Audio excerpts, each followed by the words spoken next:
दोस्तों आज हम बात कर रहे हैं क्लास 12 फिजिक्स के 5 महत्वपूर्ण परिभाषा। जी हाँ दोस्तों, ये वीडियो आज आपके लिए बहुत ही इंपॉर्टेंट है। अगर आपने वीडियो को क्लिक कर दिया है ना तो वीडियो के यार अंत तक देखना, क्योंकि आज की इस वीडियो में मैं 5 महत्वपूर्ण परिभाषा बताऊंगा और सारे के सारे परिभाषाएं 5-5 नंबर वाले हैं मेरे भाई। 25-30 नंबर पक्का मेरे भाई। वीडियो के अंत तक देखना, ये वीडियो आज आपके लिए बहुत ही इंपॉर्टेंट एंड यूजफुल होने वाली है। मैंने पहले ही बोल दिया, अगर आपने वीडियो क्लिक किया है तो वीडियो को अंत तक देखना।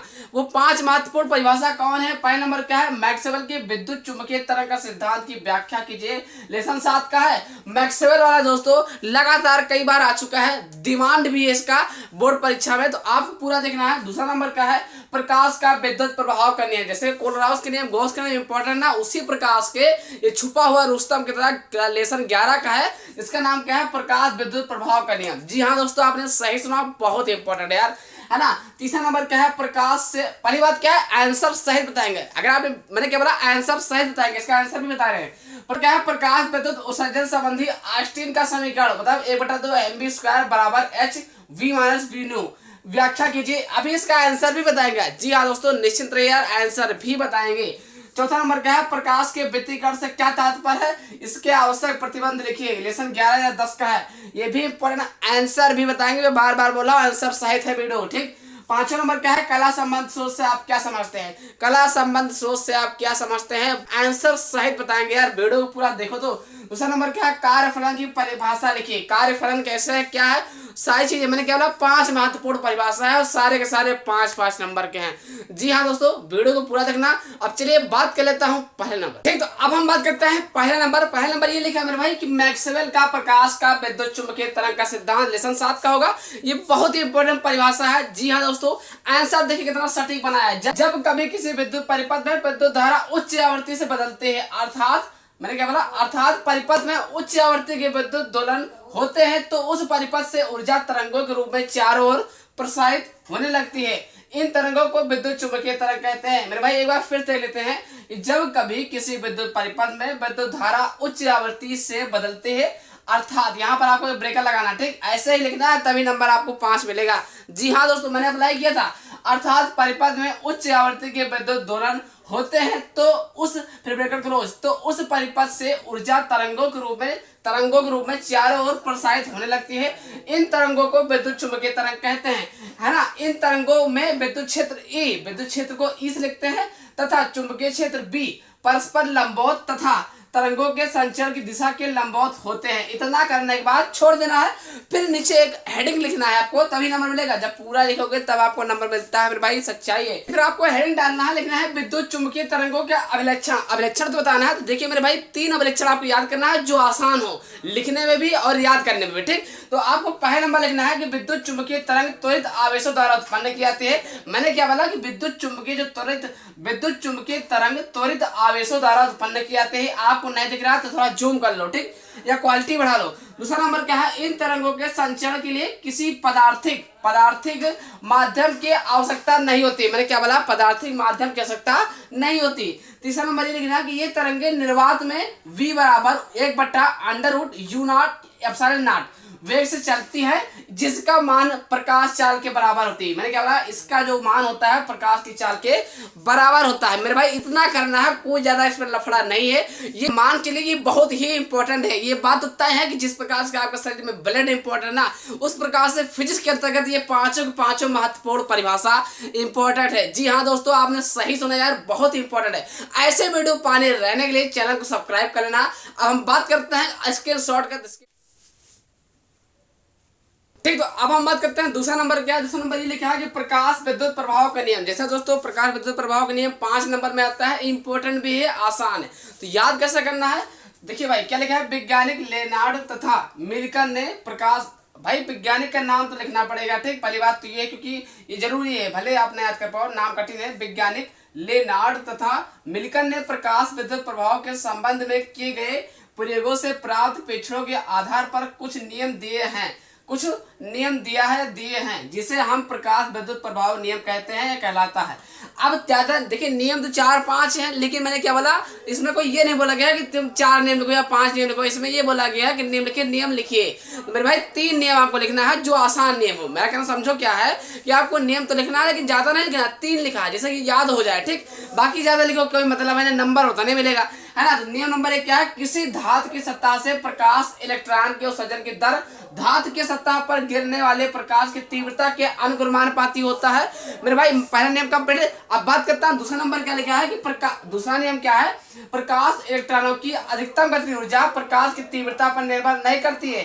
फिर सुन लीजिए, प्रकाश इलेक्ट्रॉनों की अधिकतम गतिज ऊर्जा प्रकाश की तीव्रता पर निर्भर नहीं करती है। बस ऐसे लिखते रहिए, 5 नंबर मिल जाएगा। ज्यादा क्वेश्चन को लंबा नहीं किया जाता है, क्वेश्चन को आसान कर दिया जाता है, ठीक। तीसरा नंबर क्या है कि प्रकाश इलेक्ट्रॉनों की अधिकतम गतिज ऊर्जा प्रकाश की आवृत्ति के बढ़ने पर बढ़ती है। बस इतना करते हो, मेरी गारंटी के साथ 5 नंबर पक्का हो जाएगा। ये फिक्स है, ये फिक्स है, ये आएगा जरूर। इसके आने के चांसेस पाई जाती है, 90% चांस है। मेरे भाई मैं क्या बोला कि तैयार कर लेना है अभी से। लेसन 11 या लेसन 10 का होगा, जो भी हो आप समझ गए होंगे, आप पढ़ते हैं तो आपको मिल जाएगा, ठीक। तो मेरे भाई करना क्या, आपको ऐसे ही इंपॉर्टेंट वीडियो पाने रहने के लिए मेरे भाई चैनल को सब्सक्राइब जरूर कर लेना यार, है ना। अपना काम करिए, हम अपना काम कर रहे हैं, इसलिए आपको रिस्पॉन्सिबिलिटी है, जिम्मेदारी बनती है। तो करना क्या है, स्क्रीनशॉट फिर आपको करना क्या है, यहाँ पे हेडिंग डालना है प्रकाश विद्युत प्रभाव। हेडिंग पड़ गई। फिर क्या लिखना है, किसी धातु के पृष्ठ से प्रकाश इलेक्ट्रॉन के उत्सर्जन की दर आपतित प्रकाश की तीव्रता के अनुमानुपाती होता है। इसे हम प्रकाश विद्युत प्रभाव का नियम कहते हैं, प्रभाव कहते हैं, ये समझ लीजिए। लेकिन मेन मामला ये है आइंस्टीन का समीकरण की व्याख्या करना था, यही तो आपका जरूरी है। तो यहाँ पर नंबर लिखना है कि आइंस्टीन के प्रकाश विद्युत समीकरण, हेडिंग पड़ गई। फिर यहाँ से लिखना है ना, नीले पेन से, आइंस्टीन ने जर्मनी वैज्ञानिक मैक्स प्लांक क्वांटम सिद्धांत के आधार पर बताया कि जैसे कोई प्रकाश फोटॉन किसी धातु की सतह पर गिरता है तो फोटॉन की ऊर्जा 2 भागों में बढ़ जाती है ना, 2 भागों में बढ़ जाती है। पहला भाग क्या है, प्रकाश इलेक्ट्रॉन को धातु की सतह तक लाता है, जिसे हम कार्यफलन कहते हैं। कार्यफलन को लिखते कैसे हैं, W से, ठीक। दूसरा नंबर क्या है, ये नंबर नहीं, दूसरा भाग प्रकाश इलेक्ट्रॉन को अधिकतम गतिज ऊर्जा E प्रदान करता है। अधिकतम गतिज ऊर्जा E प्रदान करता है। क्या इतना में आपका नंबर मिल जाएगा, अभी नहीं मिलेगा। इसके आगे भी क्या करना है, जो समीकरण होता है कि 12mv² है ना, बराबर hv - v न्यू। ये आपको दिखाना सिर्फ, तो अभी तो और बाकी है ना। तो इससे पहले करना क्या है, इसको स्क्रीनशॉट ले लो, ताकि इसका भी इसी का और है, तो स्क्रीनशॉट। फिर आपको क्या करना है, आइंस्टीन के अनुसार, मतलब उसी के नीचे लिखना है जो मैंने लिखवाया, उसी के नीचे आइंस्टीन के अनुसार हेडिंग डालना है, hv बराबर W + EK। W क्या है, कार्यफलन बोलते हैं। EK क्या है, गतिज ऊर्जा, अभी सब बताएंगे, ठीक। तो V बराबर W + EK। अब आपको ध्यान देना है, EK इधर लाओगे तो क्या जाएगा, -k है ना, माइनस क्या जाएगा EK, बराबर क्या जाएगा W, ये जो HV है इधर आ जाएगा, तो क्या जाएगा HV, ये हो जाएगा, है ना। EK बराबर W - HV। अब ध्यान देना है, जो माइनस इधर गुणा करा देना है, तो EK हो जाएगा, ठीक, बराबर HV आगे आ जाएगा, और माइनस क्या हो जाएगा दोस्तों, W हो जाएगा। तो आपका इतना समीकरण बना। अगर W बराबर क्या होता है, HV0। इसे किसका सूत्र है, देहली आवृत्ति का। क्या है, W बराबर HV0, देहली आवृत्ति का सूत्र है। अब इसको इसे सूत्र में रख देना। तो मेरे भाई ध्यान देना, क्या है मेरे भाई, EK वैसे रहेगा, ठीक, HV लिखा है, HV वैसे रहेगा, माइनस इस W की जगह आपको इतना रख देना है, ठीक। तो क्या जाएगा, HV0, है ना। अब आपको ध्यान देना है, इसमें से H कॉमन ले लिया तो क्या बचा, V - V0, है ना।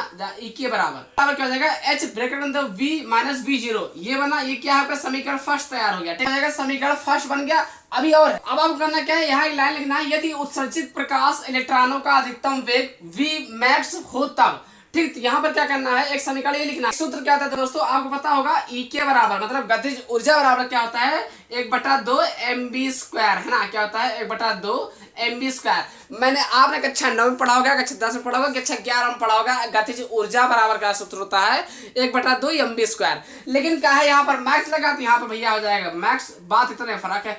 अब आप ये ध्यान देना कि EK का मान कितना है, आप कितना EK का भी इतना लग देना है, तो HV - V0 बराबर क्या जाएगा दोस्तों, 1/2 mv, है ना, mv मैक्स, ये इतना हो जाएगा। अब आपको इतना तो दिखाना था, देख लीजिए क्वेश्चन, आप खुद स्वयं देख लीजिए क्वेश्चन में, आप मेरे भाई देख लीजिए, आप किताब कापी में देख लीजिए। एच ब्रैकेट अंदर वी माइनस वी जीरो बराबर half M B square M X, इतना तो हिलाना था यार। अब रही बात क्या, इसको इधर कर लेना है 1/2 एम बी स्क्वायर, है ना, मैक्स जीरो लिख देना है मैक्सिमम, इधर का था H V minus V zero, है ना, इतना ही आपको दिखाना था, बस इतना ही तो करना था सर, कर दिया मैंने।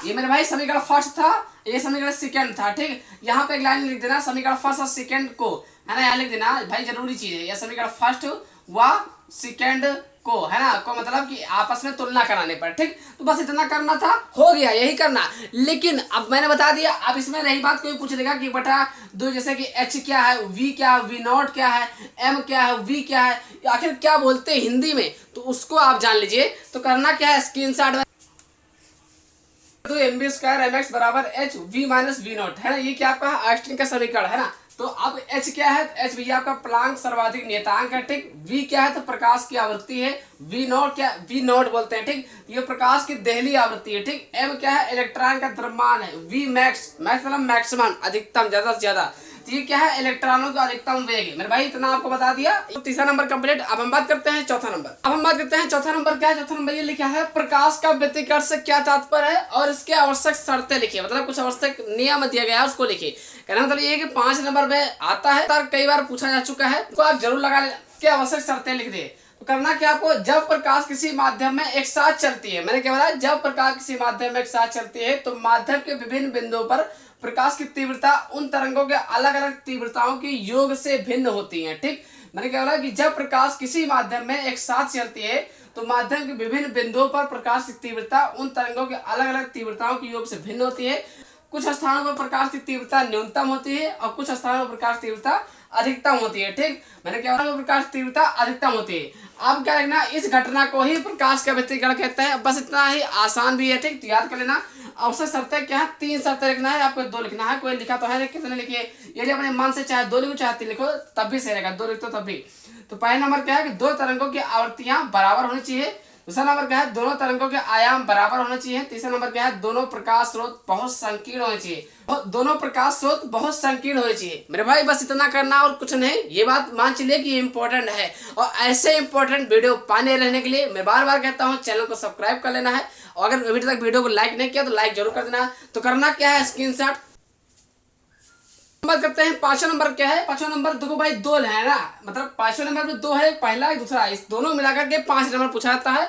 पहला नंबर क्या है, कला संबंध स्रोत। तो कैसे याद करना, आसान विधि से, ऐसे 2 स्रोतों के जिनके बीच कलांतर सदैव नियत रहता है, इससे हम कला संबंध स्रोत कहते हैं। 2 नंबर या 2.5 नंबर आपका यही पक्का कर देगा, कला संबंध स्रोत 2 नंबर में आता है, ठीक। नंबर में आता है कार्यफलन, ये भी इंपॉर्टेंट है और आसान तरीके से कैसे याद करना है, वह न्यूनतम प्रकाश ऊर्जा जो किसी धातु पृष्ठ से इलेक्ट्रॉन उत्सर्जित करने के लिए आवश्यक होती है, उस धातु को प्रकाश विद्युत कार्यफलन कहते हैं, कार्यफलन कहलाता है। इसे हम W से व्यक्त करते हैं, चाहे आप लिख दो W से प्रदर्शित करते हैं। तो मेरे भाई करना क्या है, इन दोनों को अच्छे से नोट कर लेना है, ठीक। तो स्क्रीनशॉट। मैंने 5 महत्वपूर्ण परिभाषा आज की इस वीडियो में आपको बता दिया। वीडियो कैसा लगा, अगर वीडियो अच्छा लगा है तो लाइक करके चैनल को सब्सक्राइब कर देना, दोस्तों के पास शेयर जरूर कर देना। तो आशा करते हैं आप लोग वीडियो देख करके समझ गए तो प्लीज लाइक करके चैनल को सब्सक्राइब कर देना है। मिलते हैं शाम 6 बजे, कल कल वीडियो होगी तुम्हारे मुताबिक, तब तक के लिए जय हिंद जय भारत।